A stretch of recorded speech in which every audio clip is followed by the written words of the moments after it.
নমস্কার, আপনারা দেখছেন গ্লোব টিভি, সবার পাশে সবার সাথে। গ্লোব নিউজ নিয়ে এখন আমি সুপর্ণা রয়েছি আপনাদের সঙ্গে। এক নজরে দেখে নেব আজকের বিশেষ বিশেষ খবর। সমস্যার সমাধানে হাজির সরকারি আধিকারিকেরা। সৃষ্টিশ্রী মেলার উদ্বোধন। কাটোয়া ক্রীড়া উৎসবের উদ্বোধন। নেতাজির মোমের মূর্তি বানালেন শিল্পী। চাকদা বাস স্ট্যান্ডে ভয়াবহ আগুন। নেতাজির জন্মদিন পালন জলপাইগুড়িতে। আসছে বিস্তারিত খবরে। সমস্যার সমাধানে হাজির সরকারি আধিকারিকেরা। বসিরহাটের সুন্দরবনের হিঙ্গলগঞ্জ ব্লকের সাহেবখালী গ্রাম পঞ্চায়েতের কারিগরপাড়ায় বাংলার মুখ্যমন্ত্রীর নির্দেশে পাড়ায় পাড়ায় সমাধান পর্যবেক্ষণ করলেন এটিএম সায়রা, হিঙ্গলগঞ্জের বিডিও দেবরাজ গাঙ্গুলি, ব্লক সভাপতি সাহিদুল্লাহ গাজী, শিক্ষার কর্মাধ্যক্ষ তুষারকান্তি মণ্ডল, সাহেবখালী গ্রাম পঞ্চায়েতের প্রধান আশুতোষ কামিল সহ একাধিক নেতৃত্ব। রাজ্য সরকারের উন্নয়নমূলক যে 37টি প্রকল্প আছে, লক্ষ্মীর ভান্ডার, বৃদ্ধ ভাতা, বিধবা ভাতা, কাস্ট সার্টিফিকেট, পরিযায়ী শ্রমিক কার্ড, স্বাস্থ্য সাথী কার্ড, মৎস্যজীবী কার্ড সহ একাধিক সমস্যার সমাধান করতে এবার রাজ্য সরকারের উদ্যোগে পাড়ায় পাড়ায় সমস্যার সমাধান নিয়ে হাজির সরকারি আধিকারিকেরা। তাদের পাড়ায় পাড়ার যে সমাধান, সেই সমস্যার সমাধান করার জন্য তিনি মাঠে নেমেছেন। মাঠে নেমে প্রত্যেকটা মানুষের কিছু কিছু মানুষের কাছে তিনি তার প্রশ্ন উত্তরে কথা বলেছেন। তারা মানুষ সঠিকভাবে তার উত্তর দিয়েছে। এই মমতা বন্দ্যোপাধ্যায়ের কাজ যে পাড়ায় পাড়ার যে সমাধান অল্প কয়েকদিনের মধ্যে, এতে মানুষ খুব আবেগ। যেই মমতা বন্দ্যোপাধ্যায়ের উদ্যোগ, এই উদ্যোগকে তারা সাধুবাদ জানিয়েছে। সেই সঙ্গে প্রশাসনিক লেভেলে এডিএমডি তিনিও মাঠে নেমেছেন, ব্লক প্রশাসক মানুষ ব্লক সমষ্টি উন্নয়ন আদিকে মাঠে নেমেছেন। আমরা সবাই তার সঙ্গে আছি। মানুষ এইটা নিয়ে খুব আনন্দিত এবং এরকম মানুষের কাছে গ্রহণযোগ্য হয়েছে। সুন্দরবনের প্রান্তিক এলাকার মানুষজন সময় ও অর্থের অভাবে ব্লক অফিসে এসে তাদের সমস্যার সমাধান করতে বেজায় সমস্যার সম্মুখীন হতেন।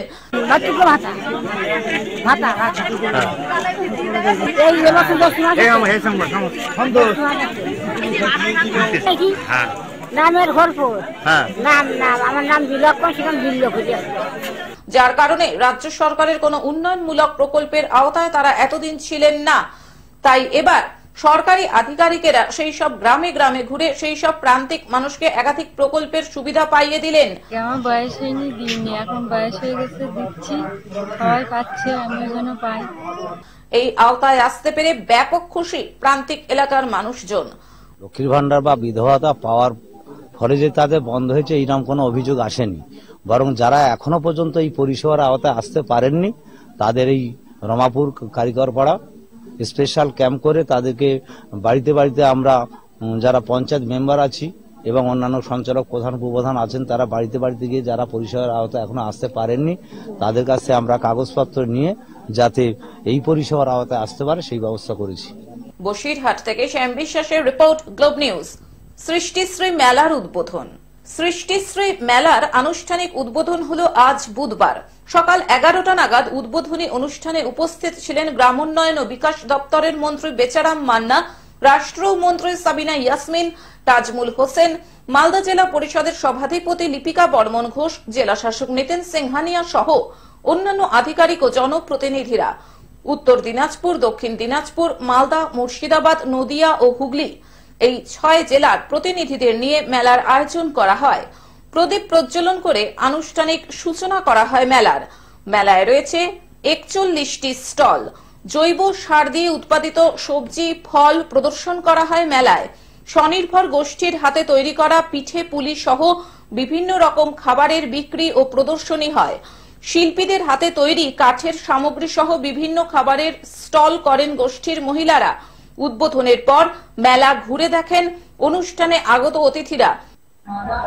ডিসেম্বর মাসে সরস মেলা করেছি আমাদের কলকাতার রাজারা নিউ টাউনে এবং শিলিগুড়িতেও করেছি। সেই সরস মেলার ধাঁচেই আমরা আঞ্চলিক সৃষ্টিশ্রী মেলা রাজ্যের মুখ্যমন্ত্রীর নির্দেশে গ্রাম পঞ্চায়েত দপ্তর আমরা করছি। সেখানে আমরা মালদা, দুর্গাপুর এবং মেদিনীপুর এই 3টি জায়গায় 6-7টি জেলাকে নিয়ে আঞ্চলিক সৃষ্টিশ্রী মেলা এবছরই প্রথম শুরু হচ্ছে।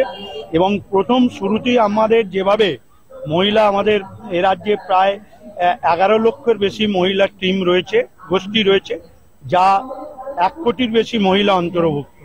আজকের এই মেলার প্রথম সৃষ্টিশ্রী আঞ্চলিক মেলায় যেভাবে স্টল নিয়ে উপস্থিত হয়েছে, তাতে আমরা আশাবাদী যে মেলার বিক্রি বাটা বাড়বে এবং স্বনির্ভর গোষ্ঠীর দলের বিক্রি বাটা বেড়ে তাদের রোজগার বাড়বে। 24 থেকে 28 জানুয়ারি পর্যন্ত মালদা শহরের পল্লীশ্রী ময়দানে চলবে আঞ্চলিক সৃষ্টিশ্রী মেলা। বাইরে জিনিসকে বা যারা বিভিন্ন দেশ থেকে যারা আসে সেগুলোকে, যেমন চাইনা মার্কেট আজকে চারিদিকে ছড়িয়ে গেছে, মুখে মুখে ছড়িয়ে গেছে, কিন্তু চাইনা মার্কেট থেকে আমাদের যে লোকাল যারা শিল্পী, সেই লোকাল শিল্পীগুলোকে আমাদেরকে তুলে আনতে হবে। তাহলে আমাদের চাইনা মার্কেট থেকে আমাদের ইন্ডিয়া মার্কেট বা বাংলা মার্কেটও কোনো অংশে কম হবে না। ফলে কৃষ্টি, সভ্যতা, সংস্কৃতি, শিল্প আমাদের নিজস্বতা বজায় রাখতে হবে এবং সেই নিজস্বতাকে তুলে ধরে আজকে বিকাশ ঘটাতে হবে। এই মেলার মাধ্যমে আমরা সেটাই চেষ্টা করছি এবং যারা আজকে স্টল দিয়েছে তাদের যেন আর্থিক দিক থেকে তারা স্বাবলম্বী হয়, আমাদের স্বয়ম্ভর গোষ্ঠীরা তাদের জন্য জিনিস বেচাকেনা করতে পারে, তারা যেন লাভ করে এখান থেকে যেতে পারে, সেটাই আমাদের। মালদা থেকে অভিষেক দাসের রিপোর্ট, গ্লোব নিউজ। কাটোয়া ক্রীড়া উৎসবের উদ্বোধন। মঙ্গলবার পূর্ব বর্ধমান জেলার কাটোয়া ক্রীড়া উৎসবের উদ্বোধন হল কাটোয়া ভারতী ভবন স্কুলে। এই ক্রীড়া উৎসবের আয়োজন করেছে পূর্ব বর্ধমান জেলা sports and physical culture association. উপস্থিত ছিলেন কাটোয়া পৌরসভার ভাইস চেয়ারম্যান লক্ষিন্দর মণ্ডল, বিশিষ্ট সমাজসেবী অমরচাঁদ কুন্ডু, পূর্ব বর্ধমান জেলা স্পোর্টস অ্যান্ড ফিজিক্যাল কালচার অ্যাসোসিয়েশনের সম্পাদক সমর দাস, সভাপতি তারকচন্দ্র দে সহ অন্যান্যরা। ক্রীড়া উৎসব উপলক্ষে প্রথমে ক্যারাতে প্রতিযোগিতা শুরু হয়, এরপর কাটোয়া থানা রোড আপনজন ক্লাবে যোগা প্রতিযোগিতা শুরু হয়। পূর্ব বর্ধমান জেলার বিভিন্ন জায়গা থেকে ছেলেমেয়েরা ক্যারাটে ও যোগা প্রতিযোগিতায় অংশগ্রহণ করে। প্রতিযোগিতায় অংশগ্রহণকারী সকল খেলোয়াড়কে পুরস্কার দেওয়া হয়। ক্রীড়া উৎসবে শামিল হয় ক্রীড়াপ্রেমী মানুষেরা। আগামী 4 ফেব্রুয়ারি পর্যন্ত চলবে কাটোয়া ক্রীড়া উৎসব। আজকে আমাদের ক্রীড়া উৎসবে সর্বপ্রথম আমরা ধন্যবাদ জানাই মাননীয় কাটোয়ার বিধায়ককে, তিনি সর্বরকম ভাবে আমাদেরকে সহযোগিতার হাত বাড়িয়ে দিয়েছেন। ধন্যবাদ জানাই কাটোয়া পৌরসভাকে, ধন্যবাদ জানাই কাটোয়া পুলিশ প্রশাসনকে, ধন্যবাদ জানাই কাটোয়া মহকুমা প্রশাসনকে, যারা সর্বাধিক সমস্ত রকম ভাবে আমাদেরকে সহযোগিতার হাত বাড়িয়ে দিয়েছেন। এছাড়াও ধন্যবাদ জানাই আপামর ক্রীড়াবাসীদের, ক্রীড়াপ্রেমীদের, কাটোয়ার ক্রীড়াপ্রেমীদের, যারা সর্বাত্মক ভাবে আমাদেরকে সহযোগিতার হাত বাড়িয়ে দিয়েছেন। আমরা চাইবো আগামী দিনে এসব খেলা উৎসবগুলোতে সকল কাটোয়াবাসী এখানে অংশগ্রহণ করুক এবং আমাদের এই খেলাকে আরো সার্থক করে তুলতে পারি, সেই আশাই রাখি। কাটোয়া থেকে রাহুল রায়ের রিপোর্ট, গ্লোব নিউজ। নেতাজির মোমের মূর্তি বানালেন শিল্পী। নেতাজির 127তম জন্ম জয়ন্তীতে মোমের মূর্তি বানালেন ভাস্কর্য শিল্পী সুশান্ত রায়।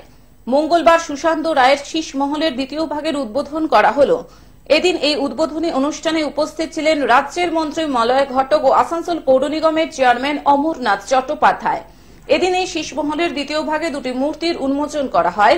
প্রথমটি নেতাজি সুভাষচন্দ্র বসুর ও দ্বিতীয়টি সঙ্গীত শিল্পী লতা মঙ্গেশকরের মূর্তি। আজ নেতাজি সুভাষচন্দ্র বসু তার জন্মদিনে আমি আমার মিউজিয়ামে সুভাষচন্দ্র বসু মূর্তি, মোমের মূর্তি রাখা হলো।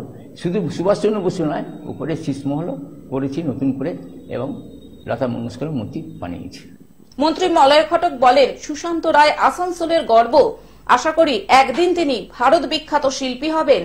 আজকে 23 জানুয়ারি নেতাজি সুভাষচন্দ্র বসুর জন্মতিথি। সেই দিনটিকে বেছে নিয়েছে আমাদের সুশান্ত, আসানসোলের গর্ব। তার যে শিল্পকলা, তার এই মিউজিয়ামে দেখলেই বুঝতে পারবেন।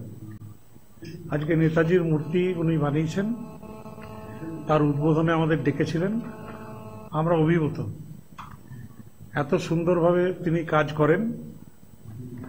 আমি আশা করি যে আগামী দিনে সে ভারত খ্যাত শিল্পী হবে। আসানসোল থেকে সৌমিত্র গাঙ্গুলির report, globe news. Chakdah bus স্ট্যান্ডে ভয়াবহ আগুন। আজ বুধবার ভোর 5টায় নদিয়ার চাকদা বাস স্ট্যান্ড সংলগ্ন পরপর দুটি পান বিড়ি সিগারেটের দোকানে ভয়াবহ আগুন লাগে। ঘটনাস্থলে এসে পৌঁছায় দমকলের একটি ইঞ্জিন। 30 মিনিট পর আগুন নিয়ন্ত্রণে আসে। ততক্ষণে দুটি দোকান পুড়ে ছাই হয়ে যায়। পুলিশের প্রাথমিক অনুমান শর্ট সার্কিট থেকেই এই ঘটনা।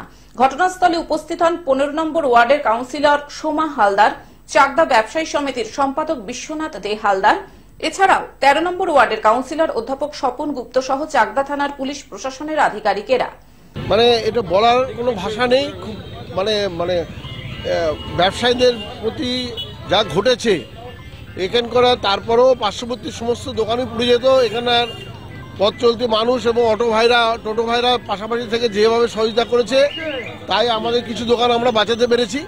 কিন্তু আমরা প্রশাসনকে জানিয়েছি, ফায়ার ব্রিগেডকে জানাচ্ছি, এমন কিছু রিপিট দেবেন না।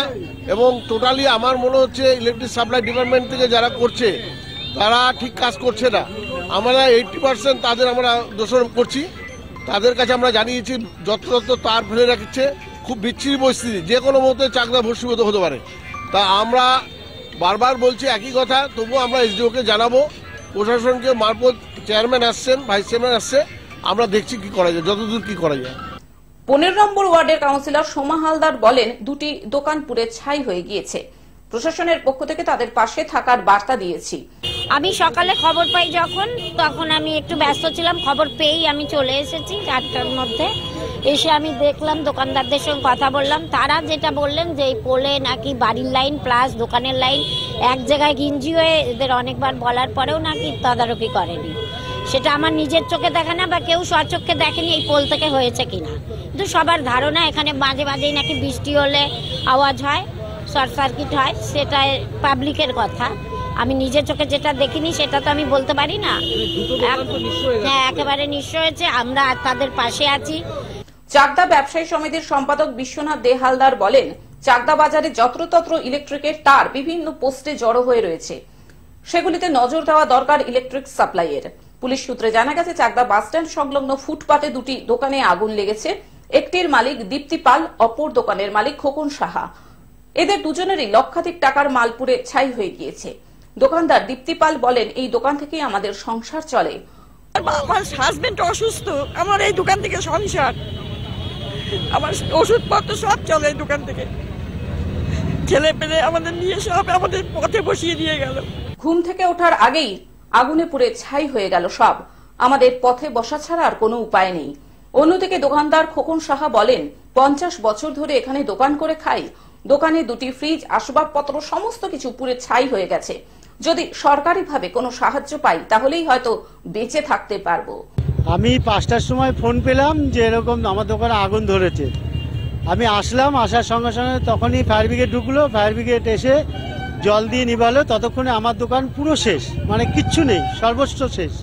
আমার দোকানে ছোট দোকান, কিন্তু বোঝাই মাল থাকে, প্রায় 2.5-3 লাখ টাকার মালপত্র থাকে। পুরো সব ছাই হয়ে গেছে, পুরোটাই ছাই, কিচ্ছু নেই। আমার আছে ভ্যারাইটিস, পান বিড়ি সিগারেট, দামি দামি সিগারেট আছে, কোল্ড ড্রিঙ্কস আছে, লাইটার আছে, দামি দামি কোল্ড ড্রিঙ্কস, দামি দামি সব কিছু, ক্যাডবেরি রয়েছে পর্যাপ্ত পরিমাণে, 2টো ফ্রিজ, একটা ক্যাডবেরি ফ্রিজ, একটা কোল্ড ড্রিঙ্কসের ফ্রিজ, পুরো ছাই হয়ে গেছে। নদিয়া থেকে কমল দত্তের রিপোর্ট, গ্লোব নিউজ। নেতাজির জন্মদিন পালন জলপাইগুড়িতে।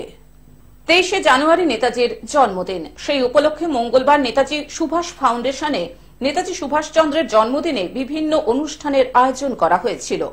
বিভিন্ন সংগঠনের সাথে নেতাজি সুভাষচন্দ্র ফাউন্ডেশন ও জলপাইগুড়ি পৌরসভার উদ্যোগে নেতাজি সুভাষচন্দ্রের মূর্তিতে মাল্যদান কর্মসূচি পালন করা হয়। মাল্যদান করেন জলপাইগুড়ি পৌরসভার চেয়ারপারসন পাপিয়া পাল সহ পৌরসভার বিভিন্ন ওয়ার্ডের কাউন্সিলররা। এই দিন নেতাজি সুভাষচন্দ্রের বিষয়ে নানান রকম আলোচনা করা হয়। আজ এই পুণ্য লগ্নে দেশনেতা বীর বিপ্লবী নেতাজি সুভাষচন্দ্র বোসের 127তম জন্মদিবস। 1879 সালে এই 23শে জানুয়ারি তিনি জন্মগ্রহণ করেছিলেন। জলপাইগুড়ি পুরসভার পক্ষ থেকে আজকে তার প্রতি শ্রদ্ধার্ঘ্য নিবেদন করতে আমরা তার মর্মর মূর্তির সামনে এখানে এসে তাকে শ্রদ্ধার্ঘ্য নিবেদন করব। জলপাইগুড়ি থেকে সায়ন সেনের রিপোর্ট, গ্লোব নিউজ। এখন থেকে গ্লোব টিভি দেখুন আপনার স্মার্টফোনেও। গুগল প্লে স্টোর অথবা অ্যাপল স্টোর থেকে ডাউনলোড করুন গ্লোব টিভি লাইভ অ্যাপ এবং জিও টিভি অ্যাপ। এছাড়াও জিও ফাইবারেও গ্লোব টিভি দেখুন 1457 নম্বরে। আজকের মতন গ্লোব নিউজ এখন এই পর্যন্তই। দেখতে থাকুন গ্লোব টিভি, সবার পাশে সবার সাথে। নমস্কার।